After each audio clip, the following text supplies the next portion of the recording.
Welcome back to One of One. I am back here again with another episode. I know it has been a long time, but I think you're all going to really enjoy this episode this time. So today I am with Folly G. Folly G, how are you? I'm fine. It's nice meeting you, honestly. And for those who don't know you, can you just tell me a little bit about yourself? Yes, my real name is actually Gbenga Afolayan. My stage name is Folly G. You know, as a musician, you have to have what a catchy stage name. I'm from Nigeria. Yeah. And also, I'm a married man with 3 kids. Ah, nice. Yeah. So, how old are your children? The 4, I think in the right order, the 11, 9, and 6. Oh, nice. Now, how did you get into music? And how long have you been doing it? Well, I think I was once a choir boy, and I tried to progress in the choir, and it got to a particular time where I was not so comfortable with church music. So I fell in love with Afro-pop. Afro-pop? Yeah. Okay. So I needed to tell my dad. I informed my dad about my newly found musical genre. Yeah. He said he was okay with it, but he only told me that, okay, Gbenga, you need to inspire people with your song. Yes. That's 1. Yes. 2, you also need to reference God. Yes. And 3, you need to pursue education alongside with your musical career. Mm-hmm. So, and all those 3 things are embedded in my music. And how old were you when you told your dad that this is what I want to do? I think I was 16. I think I was 16. That's interesting though that your dad responded that way. Yeah. Because a lot of African parents be like, music who? Music what? You know, but it's important. I love the fact that he said still pursue education while you're still trying to do music. Yes, my daddy happened to be a liberal person. So he was during his lifetime, it wasn't like a normal African parent. When I had my first girlfriend, I told my dad. Yeah. Oh wow. Yes, I told my dad. Wow. And he was guiding me. He didn't yell at me. Yeah, that's so really nice. For you to know how liberal my father was, he was a figure that I could relate with. But I couldn't do that with my mom. Oh, yeah. That's a whole different conversation. How did she respond to you wanting to pursue music? My mom didn't say anything because she also happens to be a chorister.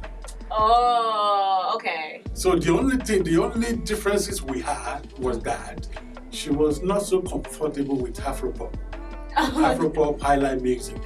So she wasn't comfortable. She was thinking about leaning on the church music, gospel music. Yeah. But I told my dad, for the mere fact that I'm gonna be an Afro-pop musician does not mean that I will not be referencing God. Yeah. That I will not be at least sensitizing the public.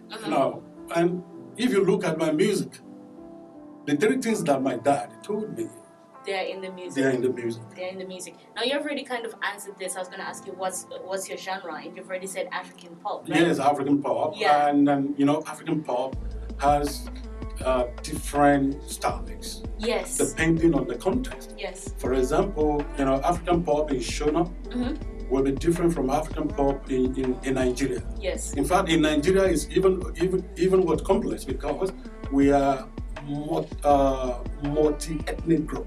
Yes.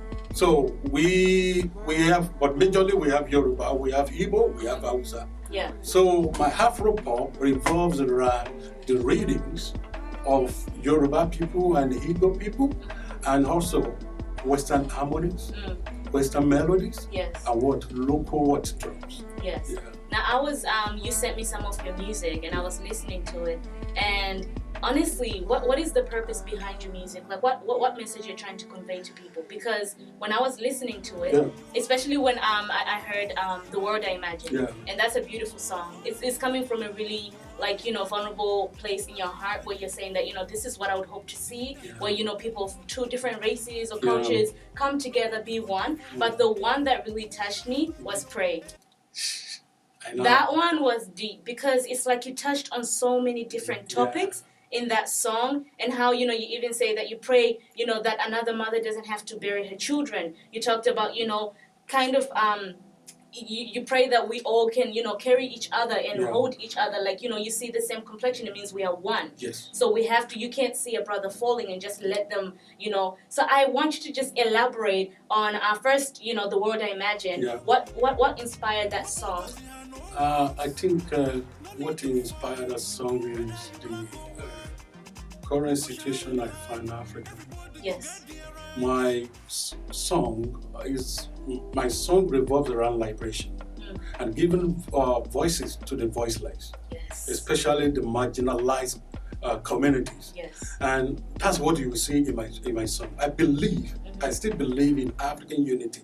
I was so happy yesterday when our President Buhari said that, okay, all Africans can now come to Nigeria, that they are going to be giving them visa at the entry, which is good. That's what I imagine. I imagine that, okay, the voiceless group will get the voice one day. I imagine that, okay, one day Africa will have good leaders. I imagine that one day the people, the female children who are denied education because of the cultural practices, they are going to get education. And they are going to get not ordinary education, they are going to get quality education. I imagine that, okay, we are going to have equality. That's very important. So that's all what my song is all about. And I feel that we cannot do this thing alone. We've got to pray. We've got to pray. Prayer cannot do it alone. We have to walk. And that's what I've been saying. So walk and do what? And pray. But my song is really liberation focused. Giving marginalized community a kind of voice they desire. And also making them to be conscious of their rights. There are some communities, there are some people who do not even know that they have rights. We as entertainers, musicians, we have a role to play in sensitizing the public. I also wanted to ask, how has it been for you settling as an artist in Australia? Have you received a lot of support from either Africans or other people of different nationalities? How has it been for you since you started? Well, it wasn't easy because I needed to juggle between two words. One, academic. Two, music. That was the first challenge. The second challenge is to really understand, to know the musical terrain. The Afropop terrain. Here in Perth, because Perth, I think at that particular time was a regional area, if I'm starting to be corrected. So I really want to know the perception of people about Afropop. That's really important. Yes, among my communities. My community, in fact, West African communities, which comprise Nigeria, Ghana, Sierra Leone, Liberia. So, and after I did my own research, then I needed to find people that I can collaborate with, at least to start with. And after some little struggle, I was able to get some musical enthusiasts. We did some rehearsal together, we collaborated, and we did some gigs together for a year before I now form my own band. So in 2016, I formed my own band. Later in 2016, I formed my own band. And I want to say, to answer the second question, yes, well, the support has been in terms of patronage support. And the patronage support has been mostly coming from Nigerian community, from individuals from Nigerian communities. They have been patronizing me not so much, but I'm really contented with it. With Yes. that. Sometime last year during the African Week, I was invited by Woodok University to sing for our former president, President Olusegun Obasanjo, and Wow. that was a breakthrough for me. Wow. Actually, that was a breakthrough for amazing. me. Yes, that was a breakthrough for me. That, in fact, I was firstly invited to sing during the week. Then during the banquet for President Obasanjo, I was invited. I was the one that ushered in with music. So he was so happy. Wow. He was so imagine. happy, and after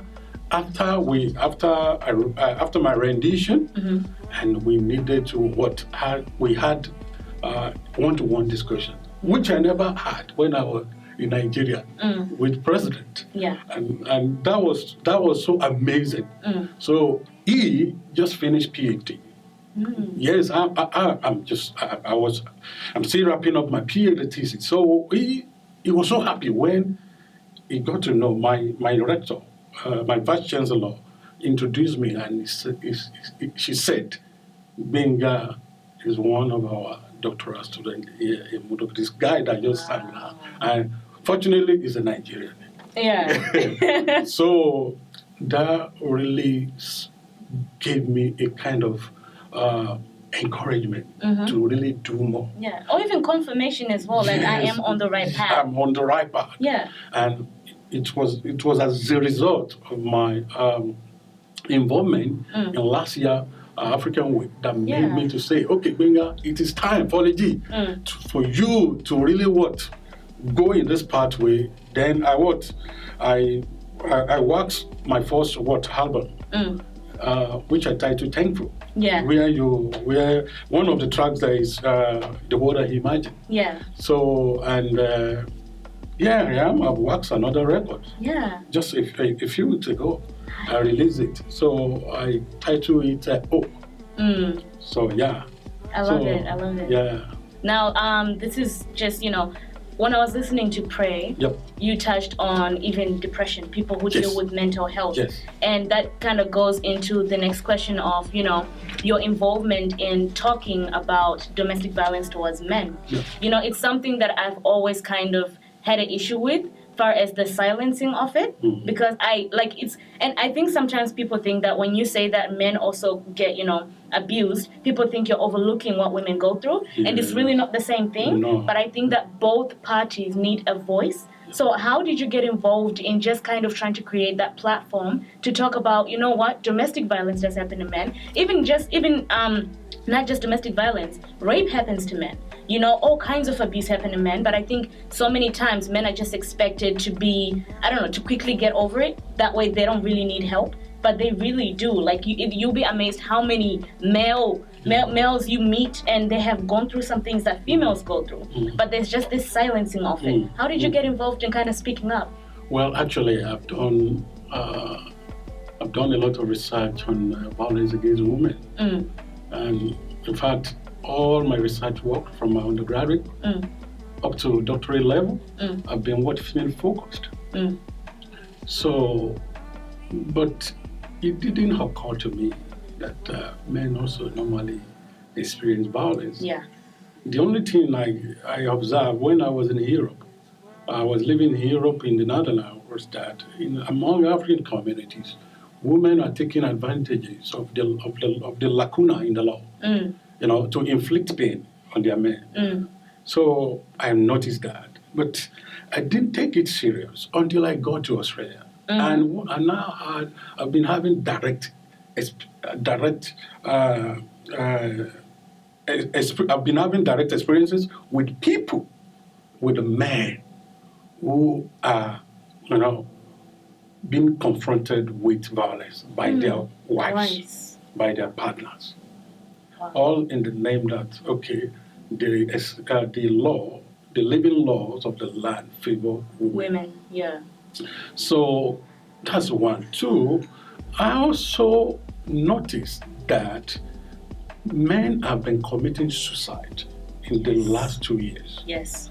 And in fact, it's becoming alarming. Yes. So 3 weeks ago, I heard about a guy. I don't know whether it happens in Perth or it happens in Melbourne. That there was a particular guy that killed himself. He killed himself because he was denied the custody of his children. So those are the things I've been dealing with for 2 years. So 2015, I was working with my research. 16, 17, I started having direct contact with male victims. So that was a challenge to me. That was a concern to me. Yes. And in the recent time, I've had more than 9 people who committed suicide. My goodness. All because of the violence that was meted out to them by their partners, by their wives. Totally. I really, as a researcher, I really wanted to really confirm whether what I'm witnessing, I'm experiencing, are also confirmed by empirical studies. Yes. So I checked some empirical studies about domestic violence against men in the US, in New Zealand, in Europe, and in Australia. And I could see, in fact, there is scanty research on violence against men. Yeah. You see a lot of information about violence against women. Yes. Yes. But when you look at violence against men, now there is little attention to research on violence against men, and that was what got me involved. Yes. To be speaking that we've got to speak. We have to. And that was what got me involved in the conversation regarding violence against men. Yeah, that's interesting because back when I was at uni, I was doing like a female's health unit. And I remember just researching, and I came across an article in which a guy said that he had been raped when he was younger, right? But he said that he felt shame. And he felt like no one really, like he didn't have a platform to say that I was. Because many times people think that, like, it's so, it's not a big deal for a woman to rape a man. They'll be like, well, it's not like you were really hurt. You know what I mean? That's how people look at it. They say, no, but a woman, when she's raped, she goes through a lot of pain, which is true. But then it still affects a man when he is taken advantage of by someone. When someone invades your privacy and someone takes away your innocence. And that's why I kind of, I dislike the taboo that's around it. You know what I mean? Yeah. I feel like a lot of times people think that if a man is to say that I was raped or my woman, especially if a man goes to like, say other men and says my woman beats me, they'll be like, are you not a man? Exactly. They'll be like, are you not a man? How can your woman beat you? So I hate the fact that there's this taboo and this stigma around men. I feel like it should be normal for a man to say, you know what? This has happened to me. And I think many times that's when it seems like women are incapable of hurting, which is not true. Women are capable of doing that. You see so many stories of a teacher who had a kid with a young boy who was a student. You know what I mean? Yeah. It shows that women can hurt people as well. And, what do you have to say about that taboo that exists, that stigma? And how do you think that we can start a conversation to say, you know what, let's stop this ignorance? And let's really start being inclusive. Yeah. It's not just women suffering, there are men suffering, but they feel so ashamed to, even speak up or say anything. Well, thank you, Miranda, for that wonderful question. At least it's a question for us to start up a debate on violence against men. But I want to say here that before any concrete conversation could start, there is a need for us to come up with some realizations. Yes. One is that men are hidden victims. They are secluded victims who do not speak openly. That is the way men are wired. So they don't just speak. like the way their female counterparts speak. And number two is that we need also to really understand the varied experiences of violence against men. Don't forget that it's not only heterosexual relationship we have. We also have same-sex relationship. Yes. Which that one is behind the scene. So we need to come to a kind of understanding of multiple experiences of male victims. Yes. Because they don't talk. Yes. So we need to fashion out a way through which we unveil what is really wrong with these people. And also we need to also talk about the available support system for them. Yes. What are the available support system for them? So that one is very, very important. And the last one is what is the existing law. So we need to come into realization about, okay, what are the laws on the ground for the male victims? In fact, many people can even tell you the laws for the laws for female victims. Yeah. But when it comes to men, we struggle with it.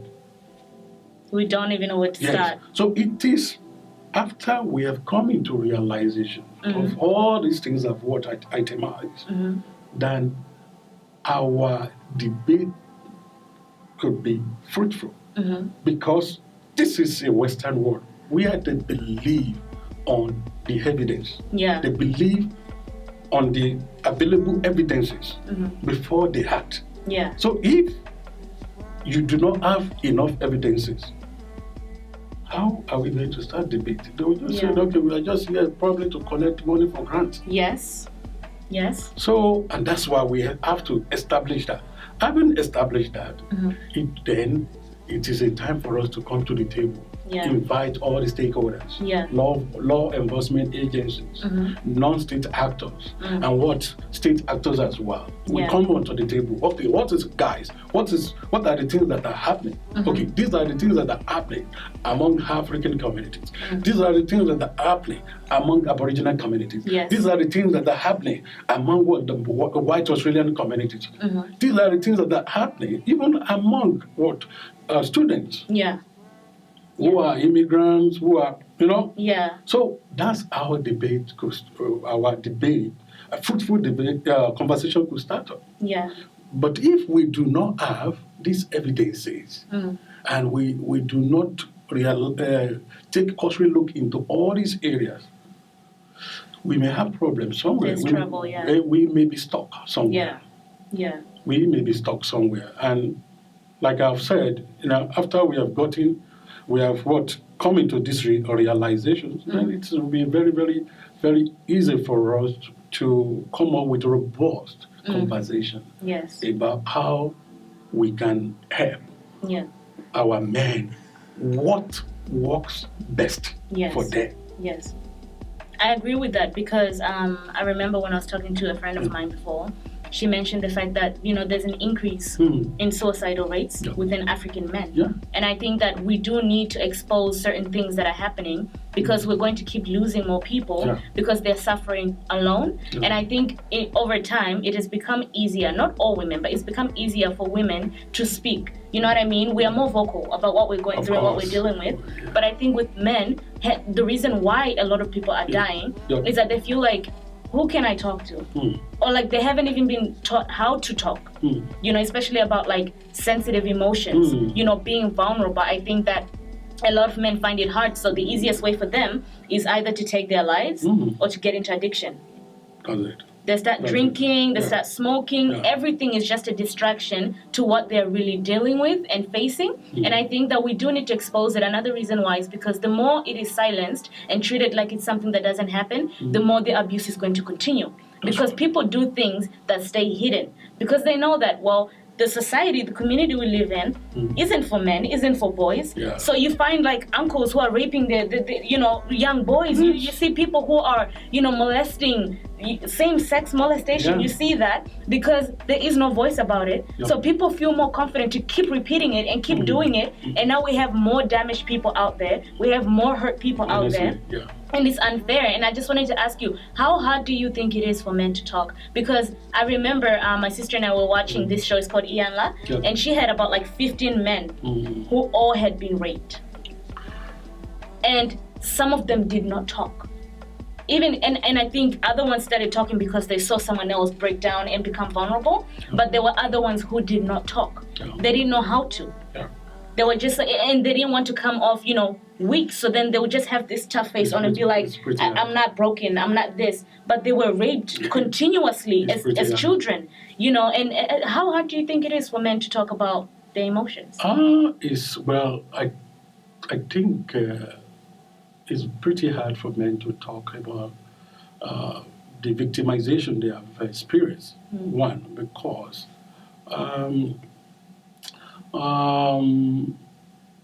religious beliefs sometimes dictate that, probably if they happen to be a married man, religious belief stipulates that, they have to stay in that relationship, at least, and try many options before they leave. Divorce, or speak up.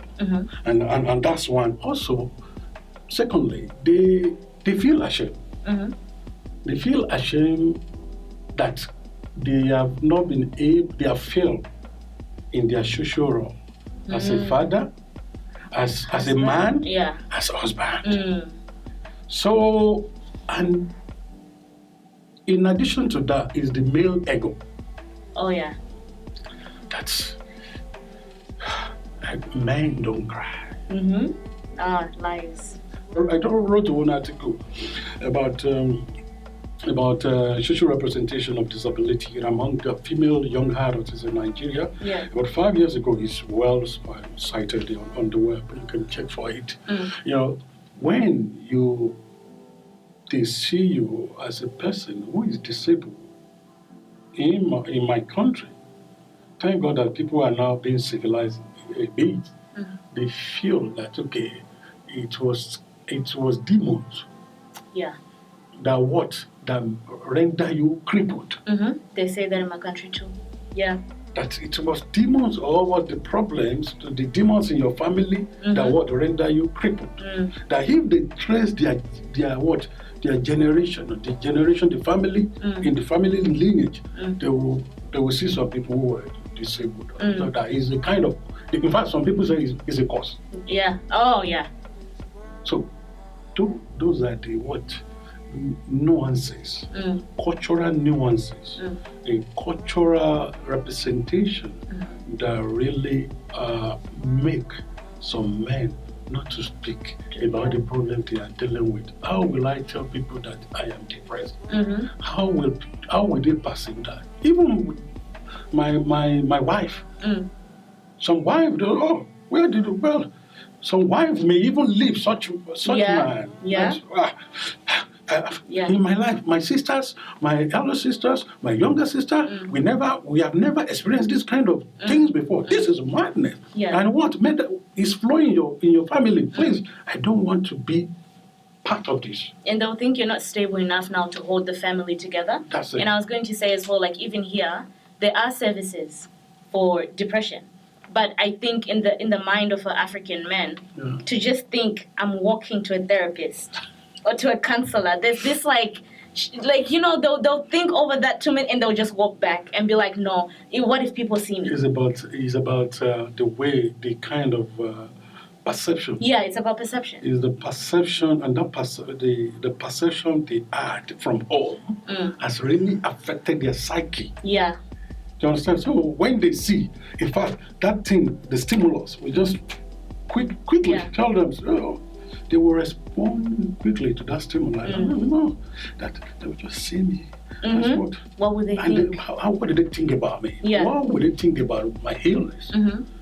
But I still feel that the alignment, public alignment is not enough. So, and I feel I'm not saying that government is not trying, but I think maybe they are not taking the right channel. That's true. They are not taking the right channel to talk to each community.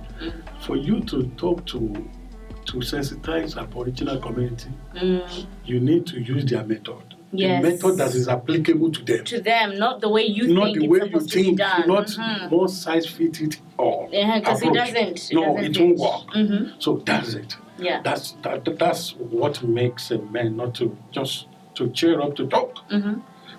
But if they really look at each community, each individual also differ, but there are some commonalities that we share among African communities.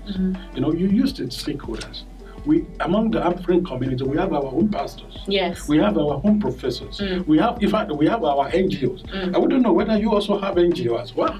So you need to call all the concerned stakeholders. They are the one that the men can trust. If you tell an African man to go and meet a white or Z counselor, he feels somehow. Yeah. So the mentality he has is that maybe his information will be used for other purposes. Meanwhile, there's what we call confidentiality in counseling. So they don't know, and that's why they need to be sensitized. Yeah. So that's my take on that. Yeah, I think we all need to be educated. Now, the other thing I want to ask you is, what would you say to challenge men and women in regards to domestic violence? Because I think other men need to be educated that, you don't laugh at your friend when they say that my woman beats me at home. You don't look down on them. Yeah. You don't make them feel embarrassed. And I think also women as well need to be challenged as well to know that, you know what, we're all dealing with it. Yeah. It's not just one gender that faces it, but there's another one. And I think even, because I've been seeing like on Facebook, people posting, a lot of men posting, let's end domestic violence against women. And I think women can do the same thing as well, of let's end domestic violence against men. Like that support of we are together. It's no longer a gender-based thing. It's a human-based thing. It's, no one should go through this and that. So what would you say to challenge both men and women when it comes to domestic violence, period, as far as men and women? I think for men,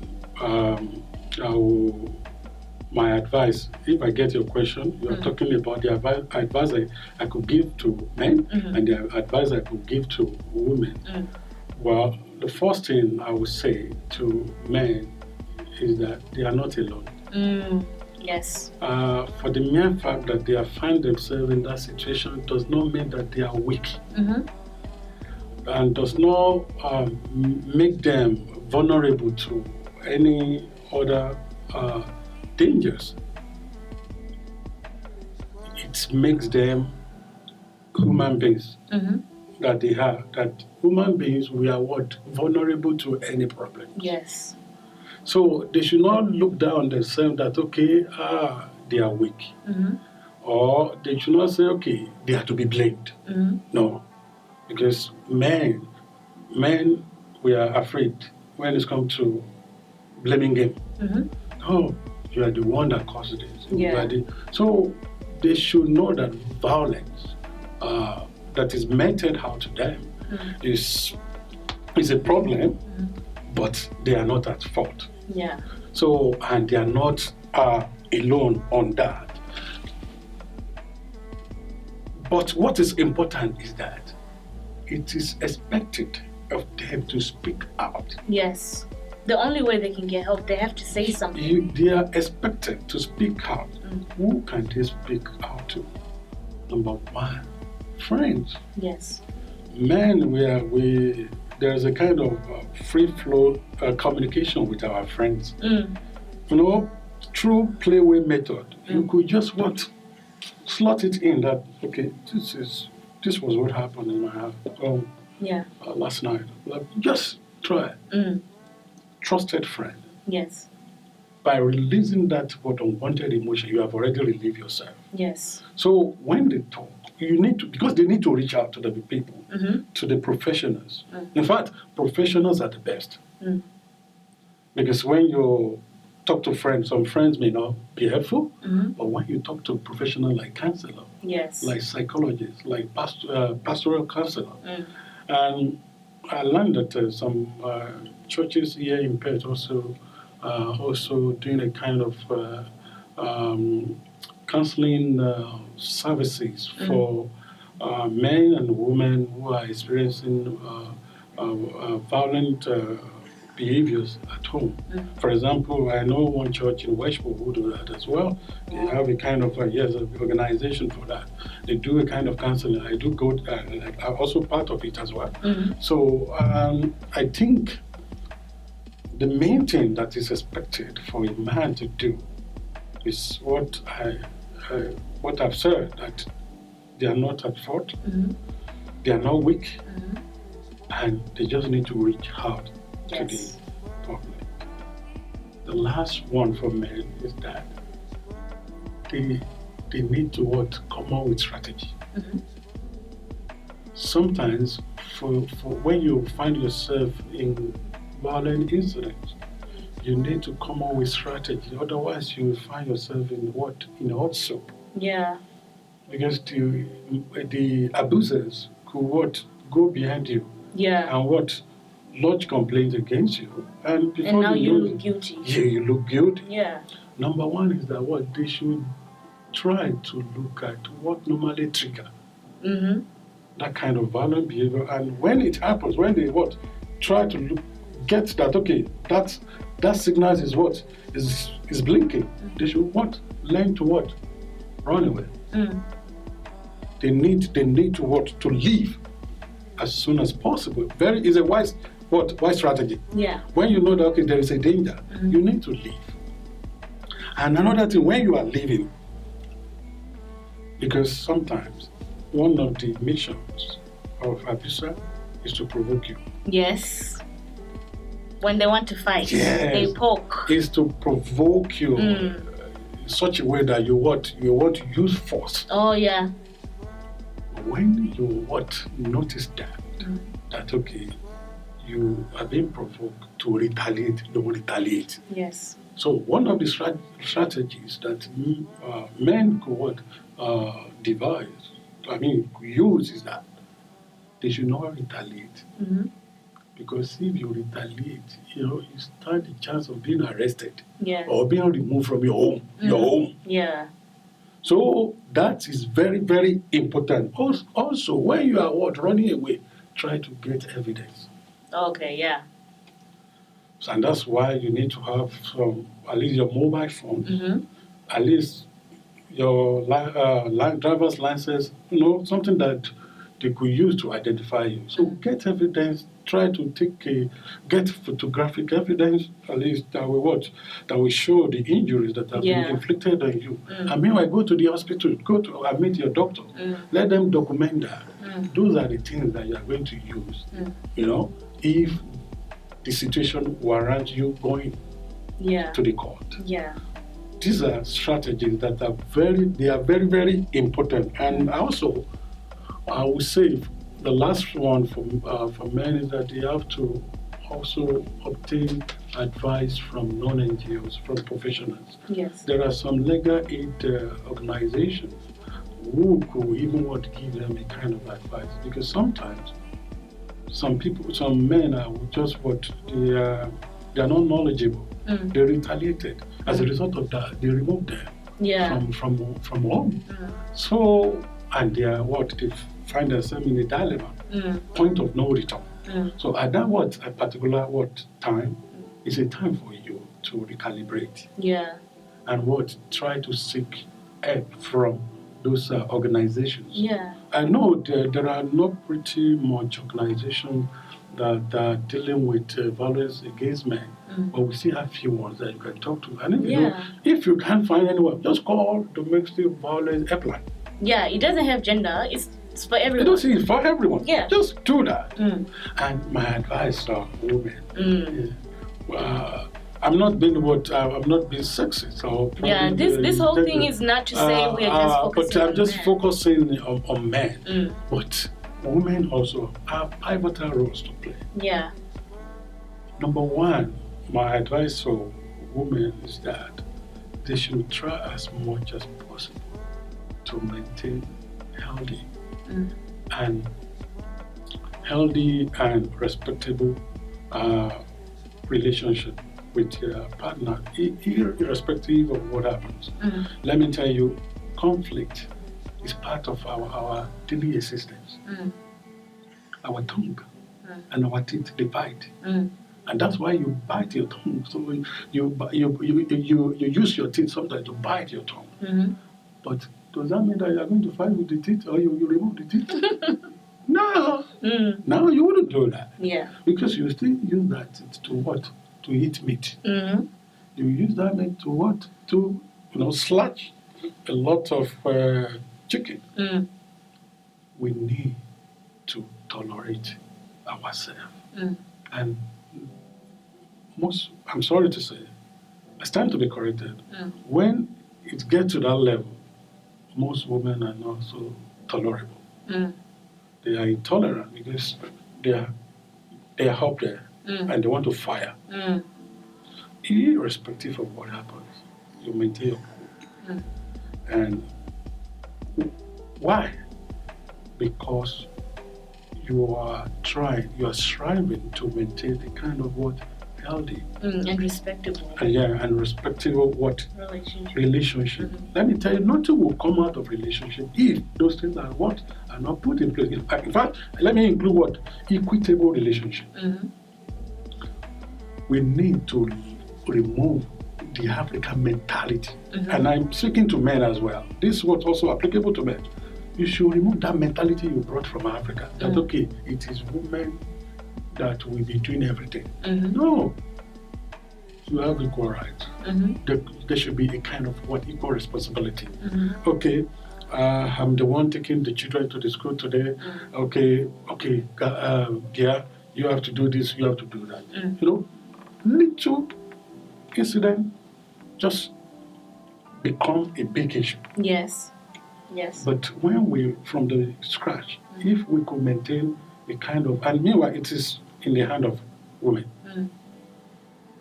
for home to be in peace. Women, they have that power. They have that power to maintain healthy, equitable relationship. I'm talking from experience. My marriage is almost clocking 12 years. Wow. So, and I'm talking from experience now that the way women are wired, they are not wired to be patient. So, men need to be sober when they need to really understand their partners, their wives. But women need to really try everything possible to maintain equitable, respectable, and healthy relationship. That's one. That's at individual level. Now at organizational level, for women, focus NGOs, organization, we've got to do a lot of networking. Yes. We've got to do a lot of collaborations. It's not our program should not be female centered. Again, we need to diversify. Yes. We need to be inclusive in our program. Inclusive in the sense that we need to include the welfareism of men as well in our program. If we are saying everything violence against women, and we are not addressing violence against men. Yeah. I'm afraid what the future holds for us. Because both of us are living, both sexes are living together. So if you are now saying this NGO is we are only dealing with women issues. We are only dealing with women issues. And when you look at the way Australia is, we have a number of women-focused NGOs. I was trying to look at men-focused NGOs today. Let me tell you, they are what? Minute. They are minute. Yes, the men are trying to speak up now. But how many of them? Not many. How many of them? But this was the sentiment that one of the senators in the House in Canberra said. Is a woman, very influential senator like this. Is it Harris, or I've forgotten her name? She said that she has discovered that women are taking advantage of the existing laws against men. So we've got to really include the welfareism the issue about men in our programs, so that we will live peacefully as a family, as a community, as a nation. Let me tell you, country knows peace when families are in peace. Yes, that's powerful. Yeah, that's true. So when families are not in peace, churches, mosques are not going to be in peace. And who make up a nation? Isn't people? Yes, it's the people. So when families are not in are not in good position, when there are problems in the family, when there are problems in the among women, among men, let me tell you, those things are coming back to the society, and that's when it comes to the national level, it might have become a big issue. Yeah. So, but now we need to treat that issue locally, nationally, and internationally. Yeah. Pray for peace, pray for joy and prosperity. Pray for you, pray for me, pray for love and for unity. Pray for Mama Africa, pray for Niger. Make we pray, let us pray. Pray almost made me cry just watching it. Watching the music I know. video. I almost cried. I was like, wow. There was a particular South African colleague who watched Pray and said, "Gbenga, who gave you the inspiration for this song? That this is the song that we need now Yes. to heal the wounds." Yes. Like, okay, Ghanaians are fighting Nigerians. Yes. South Africans are fighting Nigerians. Nigerians are fighting South Africans. So Nigerians are fighting Ghanaians. Nigeria, in fact, Nigeria government has also closed their border to West to neighboring countries. That this is the kind of the song that what we may heal the wounds. Yes. That, in fact, it's said that because of that, she will be buying. That I should not send it to her. That she will buy it online, and it will be part of our playlist. Yeah. Well, I don't sing for commercial profit. I really sing from the heart. It's a powerful song. To liberate people. I see my fellow African people as my brothers, Yes. as my sisters. As we should. Honestly, that's the way I see. When you get to some communities here where they know me, Zambian community, Zimbabwean community, I'm just what I usually tell them. I'm an African. Yes. So African blood flows through my veins.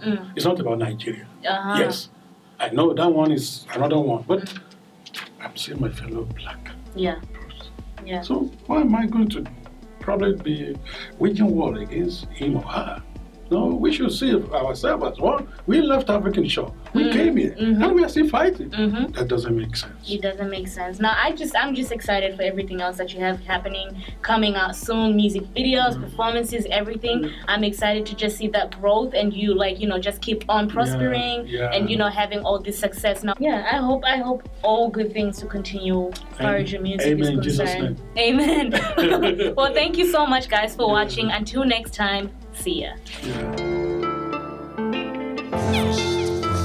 Orí mi, dákun dábọ̀ gbé mi dé ọ̀la.